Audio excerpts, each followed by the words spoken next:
बाई सारखं चहा बनवून धावत तुम्ही कुठे कशा बाई तो कोण दाखवा कशा बाई कशा बाई ऋषाचा आणि गण्याचा चहा सकाळीच झाला.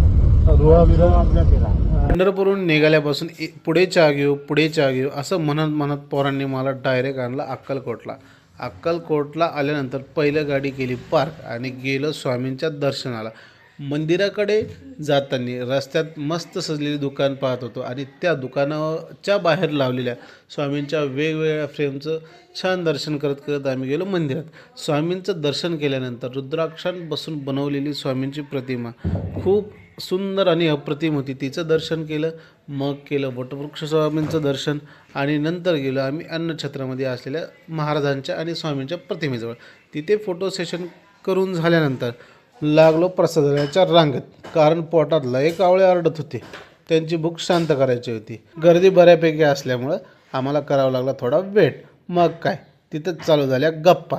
पण जेव्हा ताट समोर आलं तेव्हा कसलाही विचार न करता सगळेजण बकासुरासारखे त्याच्यावर तुटून पडले. जेवण झाल्यानंतर प्रसादालयात असलेल्या स्वामींच्या प्रतिमेचं आणि मूर्तीचं दर्शन घेऊन आम्ही आलो प्रसादालयाच्या बाहेर. तिथेही सुंदर अशा फ्रेम लावलेल्या होत्या, ज्या लायटिंगमुळं आणखीनच सुंदर दिसत होत्या. जठराग्नी शांत केल्यानंतर आम्ही आमचा दौरा वळवला तुळजापूरकडे. तुळजापूरकडं जात असतानासुद्धा पोरांनी आणखीनसुद्धा चहासाठी गाडी थांबवली होती. तुळजापूरच्या अलीकडं गाडीची टाकी करून घेतली फुल आणि आम्हाला तिथे तुळजापूरला मुक्काम करायचा असल्यामुळं आम्ही गेलो भक्तवत्सल लॉजला. लॉजच्या सरांनीसुद्धा 3 वर्षापूर्वी आम्ही जी रूम बुक केली होती तीच रूम नंबर 107 पुन्हा आम्हाला दिली. रूमवर फ्रेश होऊन आम्ही निघालो मंदिर परिसराकडे. आणि आता दिवस मावळलेला होता आणि तो एक चहा सकाळचा अजूनही भेटलेला नव्हता. दुकानात सजवलेल्या फ्रेममध्ये आईच्या वेगवेगळ्या रूपाचं दर्शन होत होतं. ते दर्शन करत करत आम्ही आलो मेन द्वारापाशी आणि ध्यानी मनी नसतानासुद्धा आम्हाला आईचं दर्शन भेटलंच.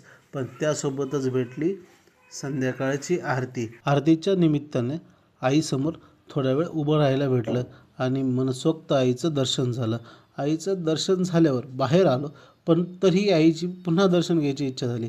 मग काय लाईव्हच्या माध्यमातून आईचं पुन्हा दर्शन घेतलं. ध्यानीमनी नसताना खूप चांगलं दर्शन झाल्यामुळं सर्वजण खूप खुश होते आणि मंदिराच्या बाहेर येजेपर्यंत भरपूर वेळ झाल्यामुळं आम्हाला जेवण करायला झाला उशीर.